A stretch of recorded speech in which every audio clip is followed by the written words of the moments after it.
Hey, my name is Nick Warner. I'm an audio engineer and studio owner in Los Angeles.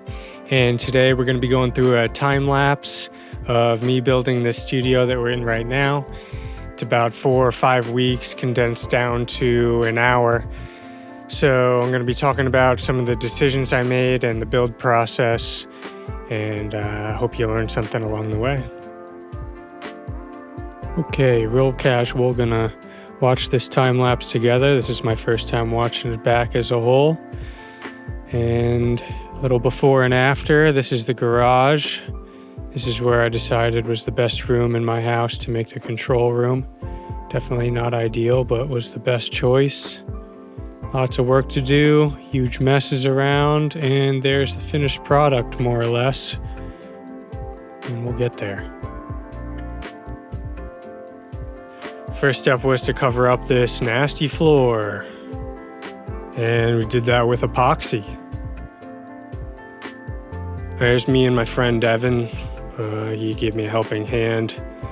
He's a client of mine, makes some really cool music. Evan Austin.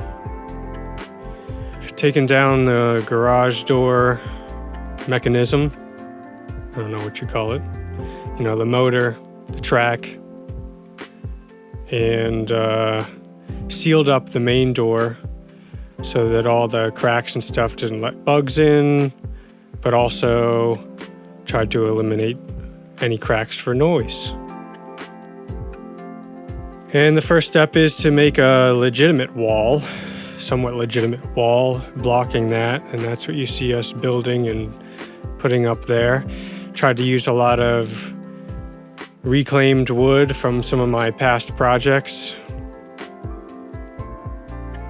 Before we get started, maybe a 60-second crash course in studio design, acoustic design process, and the thoughts I had along the way of building this. So generally speaking, you want a medium to large size room for your control room or your listening room. Small rooms tend to have frequencies that build up that can make your ear or what you're hearing bias in a negative way. So ideally, anything under 2,000 cubic feet is harder to deal with and should be avoided if you have the option. Next, you want a symmetrical room from most points of view, but especially from where you're sitting, you want it as symmetric as possible. And also, typically, you want it long ways for your longest dimension. So this would be long ways, not wide. You don't want your widest dimension to be that way, unless you're doing something to manage that. But typically, you want the long dimension to be forward to back. There's a lot of information on room design, room dimensions, and dealing with these room modes that can build up if you don't have an ideal room. John Sayers forum, he's a legend with studio design. I learned a lot from just reading on there. Acoustic Fields is another great website. The main thing you want to do first is find your listening position based on those room dimensions. Typically, it's about 38% of the length of your room is where you're going to be sitting. All these things are generalities, though, so do some testing and listening along the way and try different things based on your room issues and design. Next, you want your speakers and yourself to create an equilateral triangle. So you're the same distance from one speaker and the same distance from one speaker to the other speaker. It just makes a perfect triangle. This avoids a lot of phase issues and will get you a long ways with getting an accurate sound. Next would be target all the reflection points with absorption. It's left and right of the speakers, on your walls, as well as above you, and theoretically below you too. Behind you and the wall behind the speakers are those main points, but sound's going to reflect everywhere, right? So everything's technically a reflection point, but those main ones, those first ones, are the ones you want to target the most and with the most amount of absorption. Corners also have a tendency to build up a lot of bass, which is hard to deal with, especially in those smaller rooms. So putting a lot of absorption in corners can help manage a lot of this. There's a lot of free testing software out there that can show you where you're at along the way with what frequencies are building up, as well as your reverb decay times, basically telling you how much absorption you have or don't have. One of the free ones that I've used is Room EQ Wizard, or REW, I see it a lot called online. But there's some other ones too. And it'll just test your room. It'll pump some sound through your speakers, and you record it with a special mic. It's a small investment, but it definitely reveals a lot that your natural ear will have a hard time distinguishing. So it's a great tool, and since the software is free, you just have to buy the microphone for the testing. So I think you get a lot of bang for your buck. I could talk for days about this topic and a lot of things that I didn't even mention there in terms of room design and things you should or shouldn't do, soundproofing techniques. I'll talk about a lot of the things that I did during this time lapse, but this is the basics of what I was thinking about and had in mind during my design process here and during this build. So we got that first wall up. Looks like I skipped over, but that's full of rock wool for insulation, but also for sound deadening. And then we're putting up drywall here afterward and already on the second layer. Filling in the gaps with mud or just, drywall filler. And here we're doubling up the existing drywall on that other wall, and we took down those cabinets. And now we're turned the other way with the camera and taking out this door that they had this little closet here, kind of blocking the AC unit. And my plan was to modify it. Well, I had a lot of plans, but what I decided to go with was modifying what was here. We put in that vent. That air vent was not there, but that's gonna hopefully pipe in enough air to supply the studio. We'll get to that, and I'm going to enclose this for sound, but also want it accessible still because, one, you got to change the filter every now and then, but for safety, that needs airflow and access. So a little bit of a challenge, and used a bunch of reclaimed wood here too to try and, but this is just going to support a piece of drywall or two, and then you'll see the booth is going to go here, so there's going to be a whole nother wall built around this. Here we go with the AC. I could have put a proper boot, as they call it, on here to go from this vent to this flexible air duct. I just decided to go quick and easy and cheap and use some real duct tape, not duct tape, but aluminum duct tape for air ducts, and tape it up, and eventually another split off will go into the booth. A tiny one will come off of that into the booth, and then this is the main one that's going to go into the control room that I'm sitting in right now. It's back there, coming in. Maybe one day I'll pipe that over to the rest of the room here, but we'll see. Okay, here you can see Evan helping me out, putting up that first layer of drywall. Just trying to deaden the initial sound coming off of this AC unit. And here I am doing the second layer, and it looks like I did some mud underneath, again, to seal that up, and filling in the cracks again with mud. Looks like I used a bunch of just excess small pieces on this little corner because it's going to be tucked away, like I was saying. So aesthetics really don't matter here. It's just for soundproofing. Here we go again, using extra materials. Had these two little old rugs that I didn't know what else to do with, and give it one more layer of deadening and absorption. This will be all tucked behind the booth. Here we go. Starting the booth. I'm trying to figure it out. I'm playing with design in my head, and I had some general layout made with Just some drawings that I did to try and get a feel for before I even got to this stage. But sometimes it's hard to know what things are going to be like until you really see it in person. So started playing with some different sizes, what it would feel like in the room, how much room was going to take up in the booth. And one of the best techniques for soundproofing is what they call decoupling or floating rooms. And that's what I decided to try and go after here. It's one of the best ways to soundproof anything, whether that's a room or a guitar cab or just any type of isolation booth, is to have a room within a room. So basically, if you had a normal room, you have your walls and whatnot.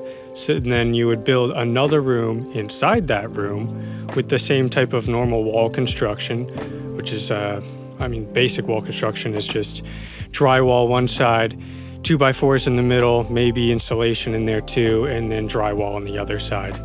And so building that inside what you already have as a finished room. And you don't have them physically touch. You don't put screws so that they're connected. You have them completely floating, as they're calling it. And that eliminates a lot of the transfer of noise from one room to the next, way more than what several sheets of drywall added to a normal room would do. The floating aspect is a game changer. And so this booth being in the same room as my control room, I needed that to be extremely soundproof so that I can be blasting my speakers and that does not bleed into the microphone as the artist is singing or recording whatever I'm doing in there. So this is layer one. I'm building, it's kind of like a large closet inside the room, the garage room that I have already built. And then this is kind of just the shell, and we're gonna put an entire layer over top of this as well so that you really truly get that room within a room concept. Took a lot of planning and trial and error. You can see there on the right, there's a little air gap in between the wall we built earlier to block the car garage door and this booth. And that's on purpose. They're never going to be attached there physically. I think I put foam back there just to make sure that there wasn't any like resonancies in that air gap, and just one more extra layer of absorption too back there. But no, the ceiling, none of the walls, and the floor, nothing's actually attached. It's just a free floating kind of like closet here. A little hard to see from this angle, but that backside is not connected. And there's an open area there, somewhat for the keeping the room symmetrical, but also now there'll be two doors to get to the to get to the booth. Go through the main door that gets you into the control room, but then you'll have yet a second door to go through to get into the booth. Since doors leak a lot of sound, potentially a third door might be needed. I won't know until I get there though. They make a clip and rail system for stuff like this with the floating rooms, but I decided not to do it in this case. It's very sturdy, even though it's not screwed into anything else. And because of how heavy it is too, man, this thing is probably a couple 1,000 pounds when it's done. You'll see this is just layer one. So we got first layer drywall on. The frame is basically, the shell, let's say, is basically done. Got the first window in. There's going to be two double layer window again for sound. Got to have an air gap in between so they're not touching. And that'll really help any sound be eliminated, any sound from transferring into the booth. Filling the gaps again in all the cracks. What's nice about this is you don't need to be pretty. I'm not qualified as a drywaller or construction person, but I can get by. But in this case, you really don't need any craftsmanship. Just as long as it's close enough, you can fill the gaps with mud, because this is just going to be layers on layers and not even seen in the end. All right, here's me trying to shimmy this full piece of drywall, it looks like, on top of the booth by myself using the support of some wood. Had to do a lot of weird stuff like that to make this work by myself, heavy stuff.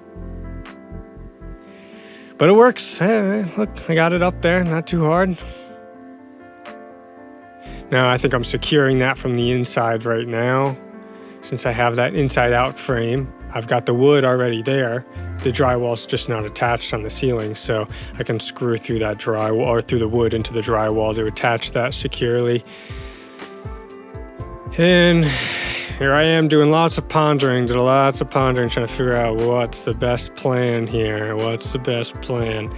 Every studio I've built's got its own problems and things you gotta make the best of, compromises and all that.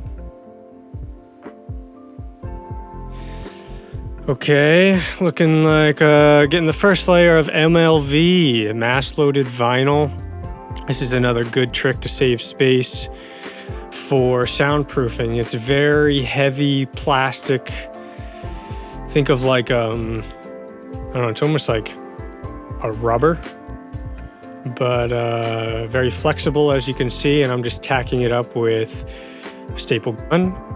And this is they compare it somewhat to a full layer of drywall. I guess when I say drywall, I'm always talking about 5/8. It's pretty standard for recording studios to use 5/8 drywall because it's the most bang for your buck in terms of how soundproof you're gonna get your room by using it, as opposed to the other ones. It's just thinner and lighter, and often about the same price. If it's any different, it might just be like a dime or two per sheet, so might as well get the good stuff. And it's also more tested, so there's data out there for figuring out how soundproof your room is going to be and stuff like that.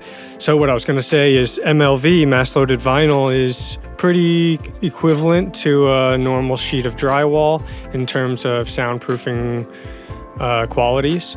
But since it's just a little thin piece of rubber as opposed to 5/8 of an inch, it saves a lot more space, and because of how malleable it is and it's easy to cut, it's just like, it's a nice material to work with because there's no mess. You can fill a lot of the tiny holes.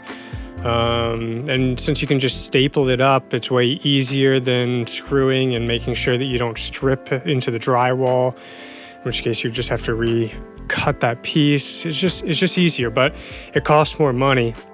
So, and since it's not rigid, you're not getting any structural benefit out of this. So a lot of people use a mix of this, like drywall MLV, or other materials like MDF, which is, I forget what it stands for. It's just particle board, basically, pressed sawdust.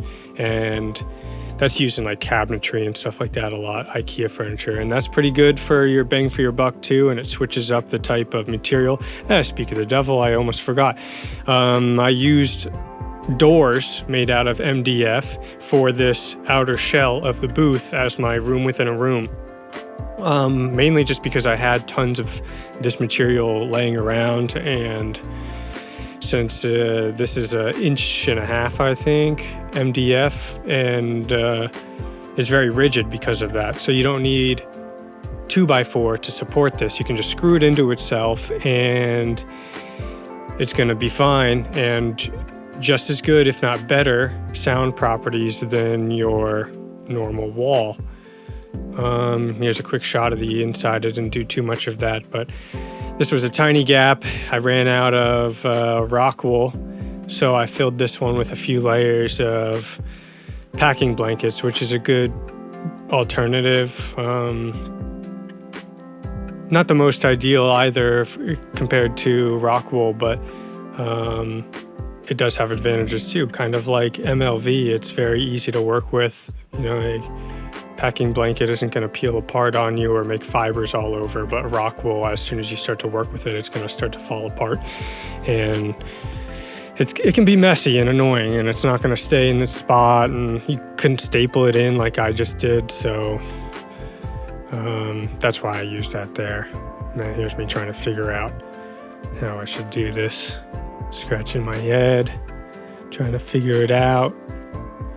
Gotta figure out this window in combination, like how I'm gonna mount this other window in combination with this MDF outer shell. Also, not ideal, saving more space, but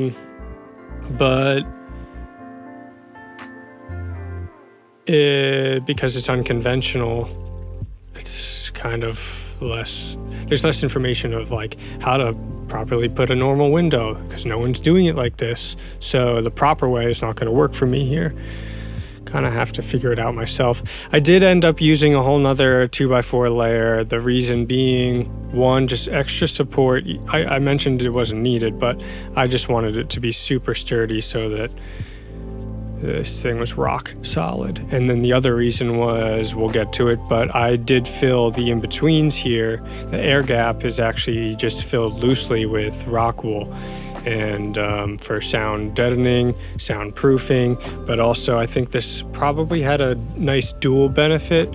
This was the idea, at least. I knew I needed a little more bass trap in the back of the room.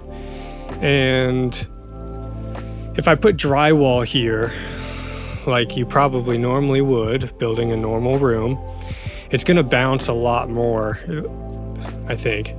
It's gonna bounce a lot more of that bass back into the room rather than absorb it. So by using this MDF, it's gonna pass through a lot of the super lows. I'm talking like 50 hertz and below. It'll probably still pass, it definitely will still pass through this. And so then as it gets through there, now it'll be trapped in between this and the MLV layer of this. And so if I put rock wool in there, it will trap it and absorb a lot more. Not a perfect bass trap, but it's probably better than nothing. We'll do testing, see how my room performs once it's fully built. But breaking up the corners also helped, which is partly the design for this booth and why it has this angle to it and it's not a perfect square, to try and make this kind of like a giant bass trap back there as best I can, even though that's not at all the right way to do it. I acknowledge that. Okay, trying to get measurements for this second layer of the window.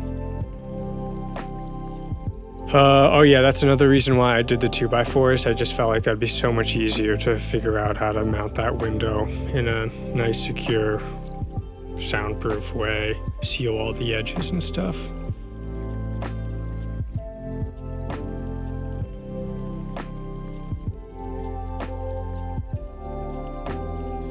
Thinking, lots of thinking along the way. I definitely spent more time thinking than actually building.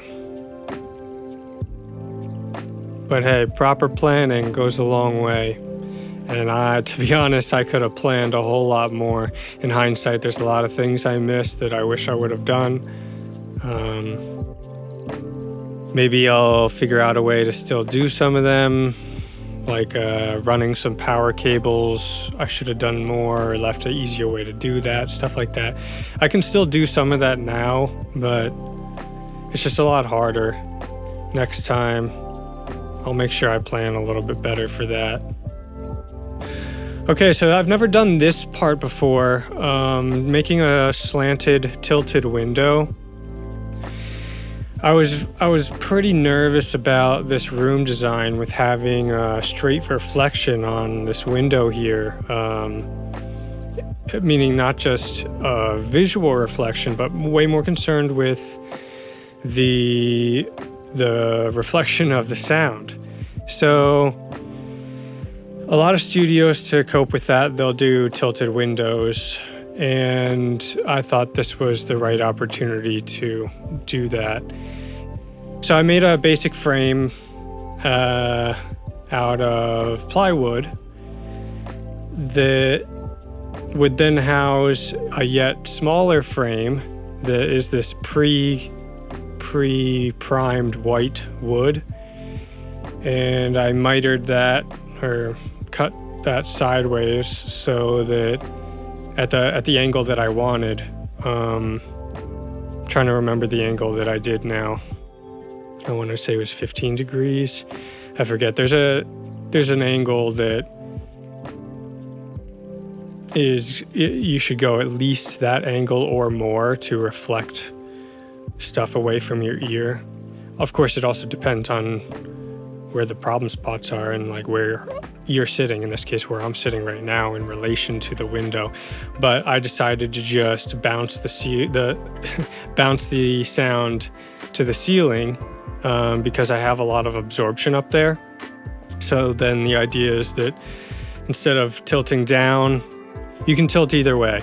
Down, up, of course left and right too, but down or up to whatever you need. And I thought that up made more sense here because of all the absorption that I had in the ceiling. That way, whatever does get bounced up there just kind of gets trapped and lost up there instead of getting reflected back into the room and clouding our judgment over here with nasty reflections. Yeah, these angled walls, man, what a mess. I don't know what I'm doing here. I figured it out, but I've never done walls like that. Like almost every thing I have built has been straight right angles. And on top of that, I don't own a miter saw. I should have bought one. I own one now, I guess I should say, but that's after I built the studio. Big mistake, big mistake. That would have saved me a few hours, I think, and probably a lot of bad cuts that I had to recut or even just toss the wood or use it as scrap somewhere because I didn't do a good enough miter. I just tried to miter everything with my table saw, which you can do some, but it's not nearly as easy, fast, accurate on most mitering jobs. Okay, so you saw Evan came over again, gave me another helping hand. Thanks again, Evan. He helped me with a lot of things, but what you just saw was putting that rock wool I was talking about in between the layers here. I knew it'd be hard to access after I got too many of these panels on, so we started to put the rock wool on now, and so that it wasn't a mess, I used that's what's it called? Like gardening fabric. I think there's a better name for it, but that fabric you put in your yard to keep weeds out is really handy when dealing with soundproofing material. It keeps it so that you can touch it without getting scratches, or because a lot of that material is like fiberglass or rock wool is made from rocks and other excess material from manufacturing, so it's sharp and it can give you like little scratches because of how it's got such fine edges, and you want to cover that up if possible and not touch it with bare hands. It's not that bad. It doesn't really bother me, but if you're working with it all day, it can be annoying, and this also just keeps it intact. So I'm talking too much about the other stuff, not watching the screen. Here I am, put that window in, trying to secure it into its frame that I built here. So it's kind of wedged in there, number one, but then I came through with caulk and silicone.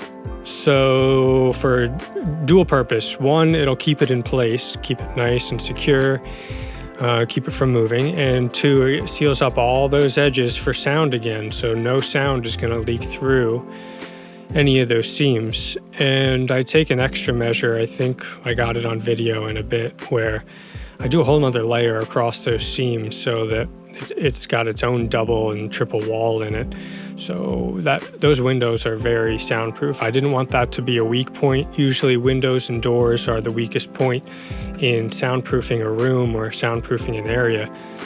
So pay attention to the details on all the seams and cracks and doors and windows, because that's where you can really make a difference in soundproofing. Quick tip, that took me years to understand, and to even know about. No one had told me, or I never found out online. I don't know why. It seemed like a hidden secret for a long time to me. Adjusting the AC vent a little bit, making it out of my way at least for the time being, as I figure out the door. So how do I attach this door? This is my thoughts. How do I attach this door in a way that is not touching the booth, right? But is still very sturdy. Doors have to be attached to a very strong point in your home. If you know anything about construction, almost all the doors have extra wood, either by code or just because the builder knows and it's needed. It's like double 2x4s on either side often, and that's just to give a lot of support to the door so that it can be extremely rigid and extremely straight, because doors need to be almost perfectly level, otherwise they're not going to close properly, or if they do originally, over time in use, they're going to get a little bit out of alignment, and so they need to be as perfect as possible and stay that way in a rigid sense. So how do I do that with a room that is, or with a door that is being attached to a room that is not a normal room, not built normally, meaning, and is just kind of floating there? Like, there's no header. There's not even double 2x4. So this took some thought, and it didn't come out as pretty as I'd like, that's for sure. I should have planned this a little bit better, but I knew it was going to be close. My thoughts were I could have gone, I think, a 30-inch wide door. Doors come in standard sizes. They're usually like every 2 inches, basically. So 28, 30, 32, 34, 36. And most doors, interior doors, are 30. Some are 28, some are smaller. I've got some 24 or something like that in this house, in this one spot. It's terrible. But people are going to be walking in and out of here with gear, amps, guitars. So I think I went with a 32, which is a little wider than normal, because I want people to not feel squeezed and bang into my walls and my hard work here as they bring in their equipment. So instead of giving myself room to wiggle with my construction methods, I squeezed in a 32, gave myself basically no room, like less than 1/8 of an inch to spare, so that I could gain that extra 2 inches in that doorway. And so far it's working well, but if any construction guy came here and looked at how it was built, he'd be like, that's a little strange. I'm not sure what's going on here. Why does that not look normal? Yeah, this is why. So I guess I took some photos of me just further working on sealing this up. I used some more packing blankets and excess rock wool that I had to fill these other gaps. That's just some MLV too. It's a different brand, that's why it looks a little different. Just as I did double layer MLV. I talked over that earlier. So yeah, that first room's got one layer drywall. No, I think it's got one layer drywall, sealed the holes, 2 layers of MLV, then rock wool, then that air gap, basically, or rock wool and sound blankets and some extra MLV to fill those holes, just so that everything has all the same amount of layers. And then this final outer shell out of the MDF, 1.5 inch MDF doors. Super heavy stuff to work with, but I kind of like working with it. It's less messy than drywall, and it's very reusable too. That's another benefit of it, That's why I'm using it. Is I made a booth out of this at my old studio. And when I took that apart and had to move, I felt like it was easy enough to just hop this in the moving truck, the people I hired, and not get rid of it, because I thought it could be useful with something. And sure enough, it was very useful. I got an entire layer out of it on this.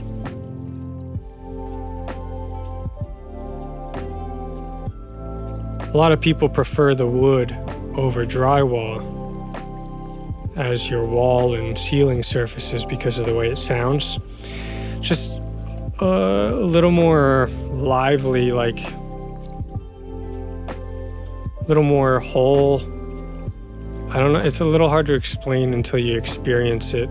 I'm sure that there's some stuff online where you could see like echo chambers or like sound tests where all the walls are drywall, all the walls are wood, and that'll give you a pretty good representation of what I mean there, and you can listen for yourself. But it's just a little nicer, more pleasing, less piercing, and more balanced. Soundproofing, though, debatable. It just depends on the thickness and how many layers. All right, so I got the full layer on that. Not going to stay looking like that. That's just the shell. And I'm trying to figure out this wall, how I'm going to do it. Like, should I put sound panels over here?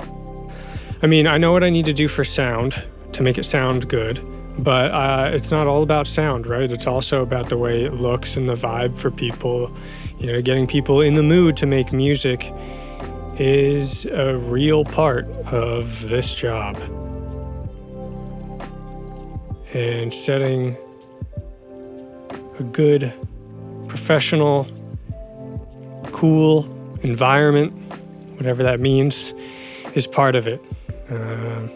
You know, like, having stuff not messy is usually more appealing to people, and having things convenient set up, you know, like waters placed everywhere and snacks, and even simple things like having the bathroom door labeled so no one has to ask, or less people have to ask because there's a clear label on the bathroom, or where the aux cable is, or simple things like that, you know, just subconsciously the convenience factor helps. Okay, here's Evan again. He came over to help, third day. Painting a primer layer over these doors. That's because I think I decided what I wanted to do for this wall, which is either black sound panels or maybe just foam panels. I got to be conscious again of my space here. So realistically, this should be 6 inches or more foot of MLV, or I mean not MLV, of rock wool or fiberglass for bass traps. But I just know I don't have the room. I don't have the room in this room. I need to be very conscious again, and that's why I did that design of the booth itself, to hopefully give me some bass trap properties already before putting anything there. Now I just have to kind of deal with extra bass, of course, as much bass as I can get still, but deal with the high frequencies. It's still going to be very, very reflective with that MDF wood. So these cheap foam panels, 2 or 3 inch, I forget which ones these are, 2 or 3 incher, they're good for mid to highs, really just the highs, but since I have wood underneath, hopefully that's catching some of the mids, some of the mid highs as well, more so than drywall wood. So this whole combo that I've built here is designed to capture everything from the top to the bottom.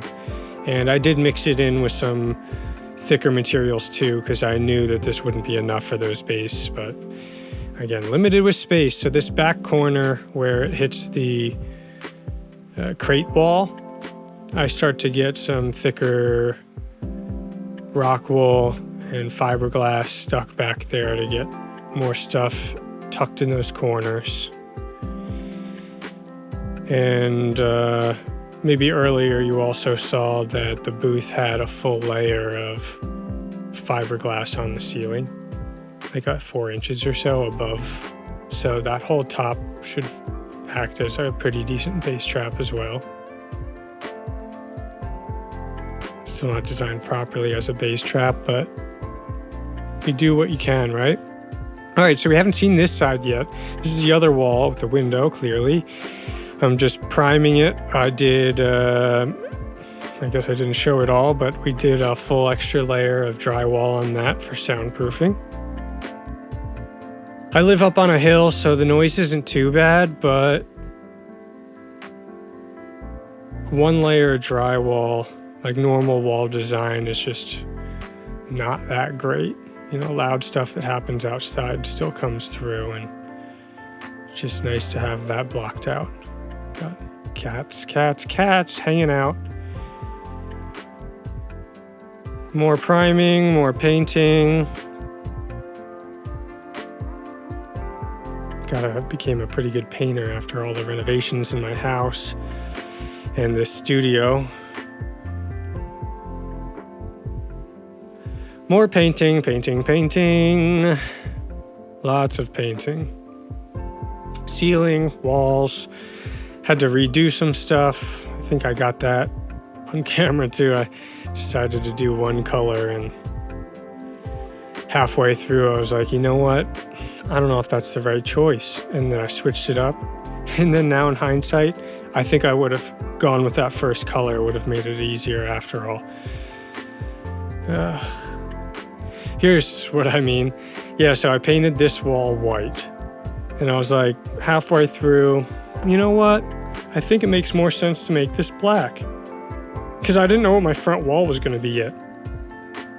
To be honest, I didn't even know if this was going to be the best wall to have my desk at. I kind of designed this in a way that it could work in two designs. It's very symmetrical in that way. And I didn't know what I would like more or what would sound better. So I tried to make a lot of the walls like versatile, that I could change somewhat down the road if I needed to without a huge amount of work. So I wanted to make this wall's one of the more important walls too, front and the back. I mean, they're all important, but front wall aesthetics is huge because everyone's looking at it all the time, and including yourself. And at the same time, it needs to sound right. Another thing I had in mind, or thing I was thinking about when building this, was a technique called splayed walls or angled walls. And that's where this kind of shows it decently. These walls here are interior walls that are clearly not straight, and they're not straight on purpose, yet the outside is your traditional right-angled walls, whether that's a square, rectangle, whatever. But the actual walls of the control room have been tapered in a symmetrical way. Like I said before, things are better when they're symmetrical, so it's the same on either side, and that helps with those early reflections without any type of absorption, because these dotted lines kind of try to show it, but it's pretty poor. If it was parallel walls, then things bounce back and forth at a very regular interval, creating those modes that are not good. And if you have these splayed walls, then physics says that they're going to travel downward, and therefore at the beginning here, the width is thinner than it is back here. So that means those modes are going to be changing and therefore not building up. And so it's an extra technique you can use that does similar things to what absorption does, where it can absorb at different amounts so that those modes don't build up. I decided not to go with the splayed walls. I felt like that was too much work for too little benefit, and did not give me the option of being very versatile after the fact. So I went with parallel walls and just lots of absorption in different areas to cope with all those room modes and reflections. Okay, so it looks like, I'm doing a primer coat on this door.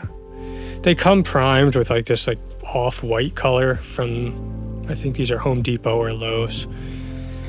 But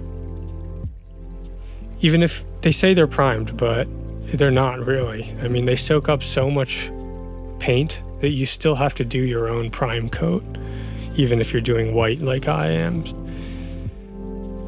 All right, figuring out this front wall, putting up some trim, trying to make it look a little pretty. Doing my best at least. First time doing some trim without a miter saw again, I might add. Nightmare, don't do it. So I brought in my desk, trying to get a feel for, again, size, layout, how things are gonna look. Actually, this isn't my main desk. This is technically Studio B's. I just made it out of a door. I made a desk, first desk I ever made. It's just quick for the old Studio B. But I thought it would work better in here than my old other desk. I need to upgrade my desk. But a nice desk is a few $1,000s, so I've been rocking this one. Man, lasers for construction, so helpful. If you don't own one and you're doing any type of mounting or building or whatever, you should just buy one anyway. Geez, they're like $10, I don't know. So helpful to make sure you have things perfectly level and just keep your mark. You know, measure it out, put the laser on it, and you're good to go. Mounting my TV as a computer screen. A second computer screen. Here's those panels I was talking about.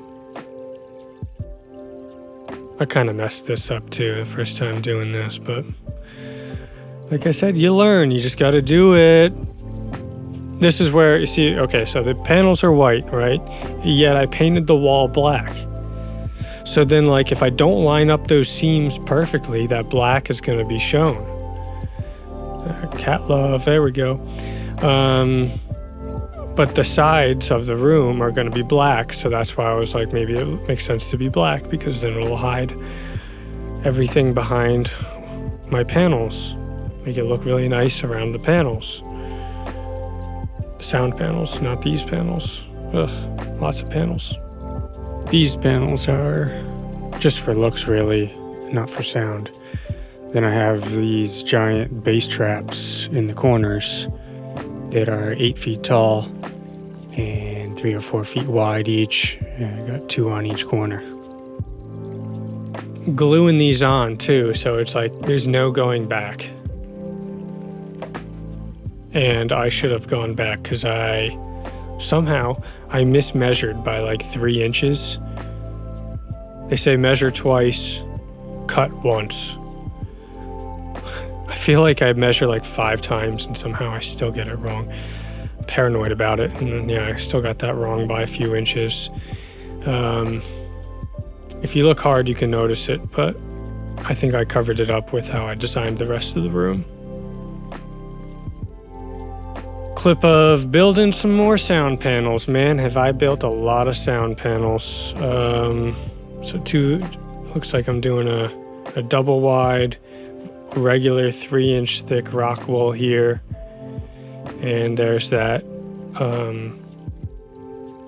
fabric for your garden fabric, weed fabric.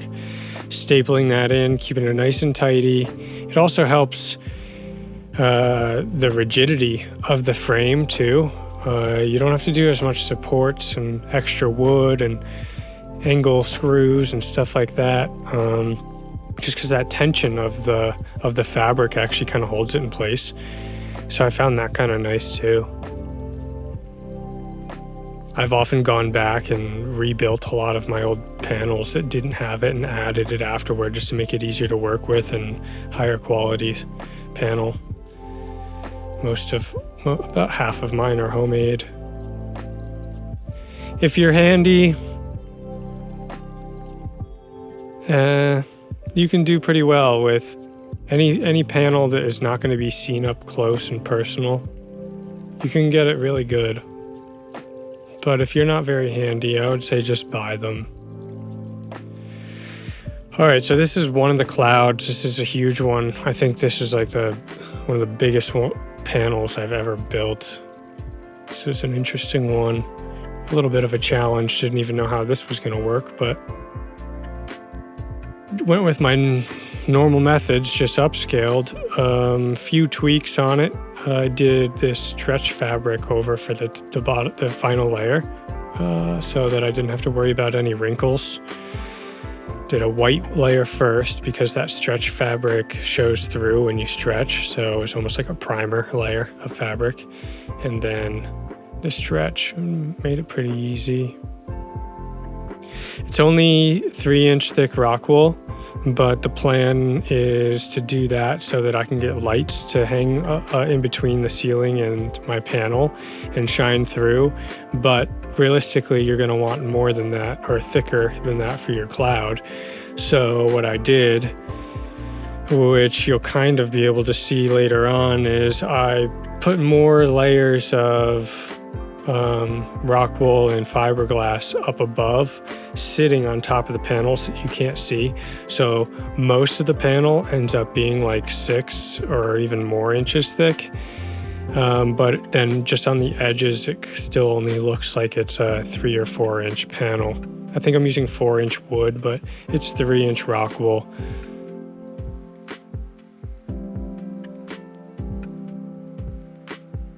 Panel number 2, try to make it the same. Want these to be as identical as possible because they're going to be hanging next to each other, so I want them to look like it's 2 of the same thing. These took a lot more wood than I thought because of their size. I thought it wouldn't be too bad because of how thin they were, but the thinness actually kind of made it floppy and not rigid enough. So then my normal method is basically what you're seeing with where I put wood bracing and stuff. But at the very end here, I had to put these extra pieces of wood across, which is going to be my mounting points, which made it a lot more rigid, but then the mounting points were really strong too. Here we go. That's what I'm talking about right here. This is what I don't normally need to do. But because of how big these were and how thin they were, and I needed these to be accurate too. Like these, sometimes you can get away with a panel just being up there and a little bit cockeyed or skewed. And it's fine because it doesn't need to be lined up with anything. It's just to eliminate some bounce or something.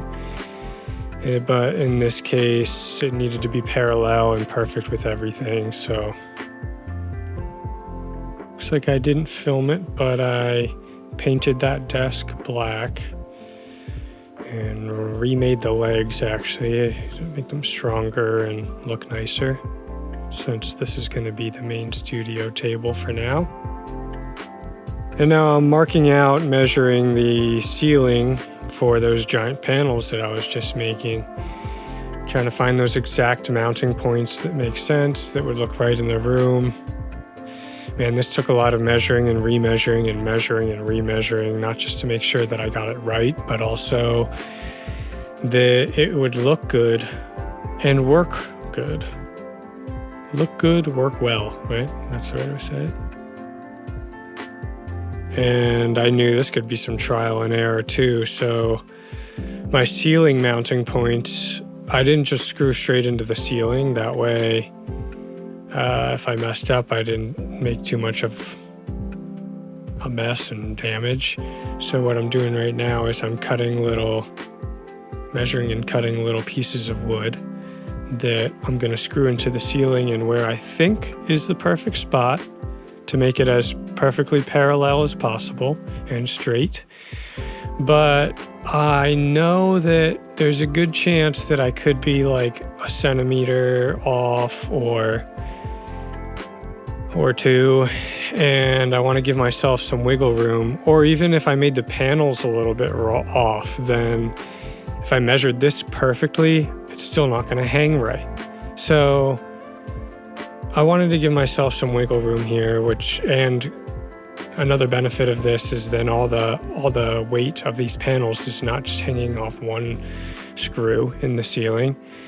this gives you like a mounting block where there's four or more screws into the ceiling for each single mounting point of the panel. So you know that it's never going to pull out of the ceiling then, even if you're only in drywall, you got plenty there.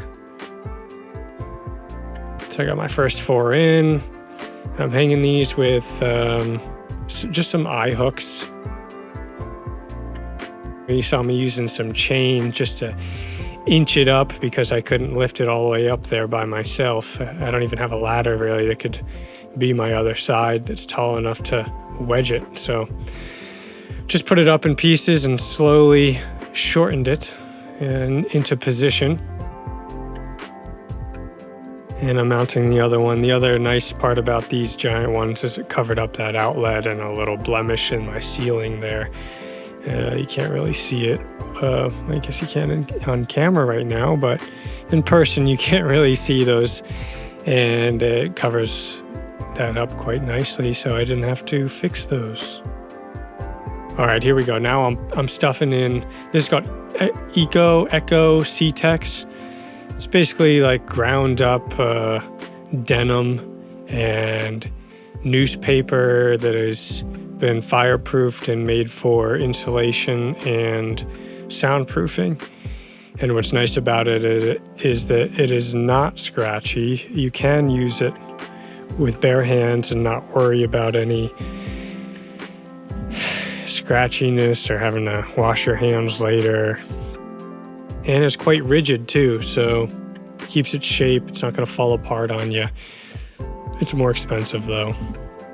I bought a bunch of that back in college and I'm still doing it. Still using it. All right, it's lighting time. Got that stuff stuffed up in there. And now I'm doing string lights or light strips around the outside, but I don't want you to be able to see the actual LEDs. I just want it all bouncing. Stringing that across, because there's no lighting in my garage. I had to create my own lighting. Thought about doing some recessed lighting, maybe I still will, but for now we're just rocking this and some other lights like this, just, colored lights. I didn't buy enough panels, so here we are putting up the final panels all the way down to the floor. That gap in the middle will be covered up by a sound, or you see it there on the left, that white sound panel is going to be slid over. Somewhat like that, not centered yet, obviously, but getting a feel for what things are going to look like. Oh, it looks like I got some of my giant black sound panels in there. I see one on the left and one on the right, not positioned correctly yet. A little hard to see in this darkness, but they are 8 foot tall, 6 inches thick, and just under 4 feet wide. And I have 4 of them as my bass traps in the front corners. Huge. Those top ones are the biggest. The ceiling clouds are the biggest in terms of size, dimension, perimeter, but my corner bass traps have more rock wool in them. I think it's 6 versus 8 pieces.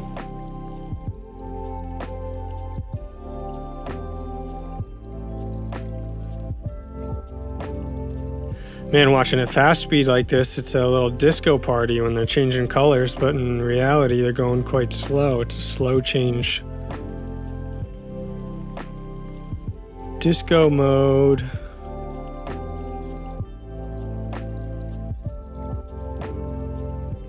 I need to put a big panel right there where we're looking for my right wall reflection point. Ideally quite thick and quite large so that your area that you can sit, you can move around and not have to worry about being out of that perfect spot for listening. Stuffing more up on the top, it looks like.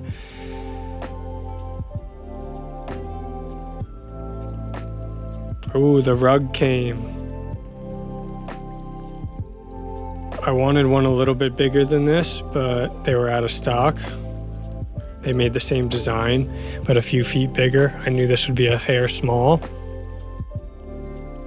But it's working. It's okay. Not perfect. COVID, making things out of stock. Getting that desk back in place, really starting to take shape now. Got both of the bass traps on both sides. Again, kind of hard to see because the wall was already painted black, but that was the idea, to kind of blend that in.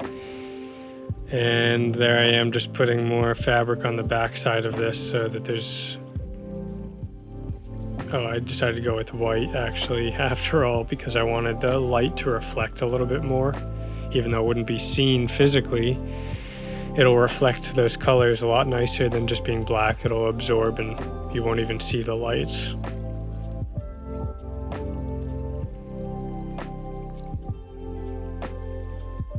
More string lights around the front. Trying to hide them all so you don't see anything, just those reflections. Gotta try to hide all the cables too, that's half the battle. I need to do better with that right now.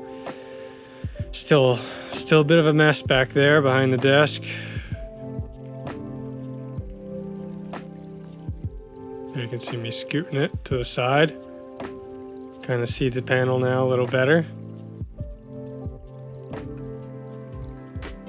I like doing that as opposed to built-in. I mean, one day I'd love to have it all built in, but this gives me so much flexibility. Changing, upgrading, fixing, wiring stuff. Can do whatever I want. Yeah, so the laundry room here was a problem. I kind of took the same approach to the booth and trying to make this like a giant bass trap that you can't even tell is there. So I tried to purposely let air gaps in this one and not seal it up so that bass could pass through nicely. And then inside the laundry room, I just stuffed it full of rock wool. So it's like 2 feet thick of rock wool back there. Do have that door as a surface, so I covered that with a sound blanket that's 1.5 inches equivalent of fiberglass insulation. So all my high frequencies are at least absorbed too. All right, looks like I'm trying to put the panels on in the inside, figure out of the booth and figure out how I'm gonna wire everything in there, as well as I need to get that air duct still in there so that the booth has air. Otherwise it'll heat up in 20 minutes or something if someone's recording in there. Microphone gets hot, people get hot, not a big space, not much airflow. You need to do something about that, otherwise your booth is gonna get hot. And you don't even if it doesn't get hot, you don't want it fluctuating temperatures. That's gonna affect you or the artist, but it's also gonna affect your equipment in there and make it sound different if it's changing temperatures as you're using it. So you just want that to be taken care of. Don't skimp on that if you're making a booth.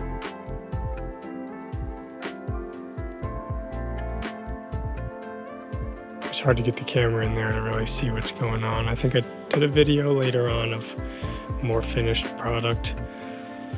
Cabling. Oh, you can see, so the other wall for the early reflections, I've got an entire layer now of Eco C-Tex behind those crates. And then on front of the crates, I have several panels in those crucial spots where those reflection points are going to be. So it adds up to like 6 or so inches with air gaps on my left and right wall. And then the ceiling we talked about, but you also have air gap equivalent to its depth. So it's like roughly, give or take, like I said, 6 inches on the ceiling, and then also air gap. front wall, there's also several inches air gap in between those panels. So we got 6 inches plus maybe 4 to 6. They're tilted. So you got different amounts of air gap. That was really just for aesthetics. It does help a little bit with making things more scattered with the sound of what's being absorbed versus reflected, but that wasn't really the purpose, just to make it sound, or just to make it look better. All right, getting the gear in. Getting the gear. You know you're starting to get in the home stretch when you bring the gear in. Do some sound tests. See what this room actually sounds like. Computer up and running with some basic stuff. Getting some more lights in around the booth. Need to make it brighter than just those ceiling lights bouncing off the cloud. Otherwise you'll never see what you're doing. Yeah, get some lighting on the shelves too. Got a lot of little things for the shelf that make light.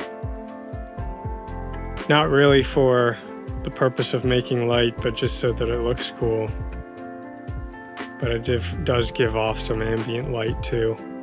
Some string lights, fairy lights, I guess these ones are called, fairy string lights. Weave it in and out of everything. Make this wall look cool. This is the most up-to-date photo. Still some more things to do, but this should be pretty close. I'll know a little more once I do the next round of tests. Definitely need to clean up some cable work and finalize stuff like that, but I'll wait till I finish the test to make sure everything's set the way I want before I really tidy up my cable management. And over to photo number 2, side view. You can see the relation of the booth and how that window bounces the sound up into the ceiling. And the seating in the back there, got a bunch of extra chairs around. That way usually the artist is sitting up closer to me. Easier to communicate, and then just some seating in the back for either friends and groupies or just to relax while I'm doing some engineering, mixing, editing stuff. Now I might still do a few more panels on the ceiling too. I got my PA speakers in here to go loud when needed, but for the most part I'm just using my Atom A7X's. Those are my main speakers there on the stands. They're good. I'm hopefully going to upgrade soon, but I've been using them for a very long time, so I'm very comfortable and used to the way that they sound. And then just for reference there, I have a few others, Mix Cubes and HS8s, just Yamaha classics. As I was going through the footage, I realized I didn't really do much from this perspective yet. One, it's not quite done yet, so it doesn't look as good, but it also is just more boring. But I was trying to match this angled wall over here so that things were symmetrical again. And that door just goes to the outside, but dual purpose here. One, it makes it symmetrical, but then two, now because there's an extra door, it's very soundproof from anything coming outside. Got a nice view here, a little messy. And then back here is what I was talking about, where there's 2 feet deep of rock wool insulation back there, and you can't even tell. It just looks like that's a wall, and it's faced with those sound blankets, so it almost looks like a built-in fabric wall system, but it's actually disguised. If you have any questions or just want to see some of this stuff more in detail, feel free to reach out to me on Instagram or in the comments here. I'm Nick Warner Media on all social medias. Makes it easy. All that's left is to do some sound tests and analysis, fine-tune, put some last sound panels up, and then start working on the live room with the drums and the piano and the live instruments. Here's a little video of the inside of the booth, I guess. Did 3 to 6 inches of rock wool pretty much everywhere, ceiling, walls, except for the floor. All right, that's my studio so far. Still work to be done, but it's up and running. Thanks for listening. I hope you enjoyed it, and I hope you learned something.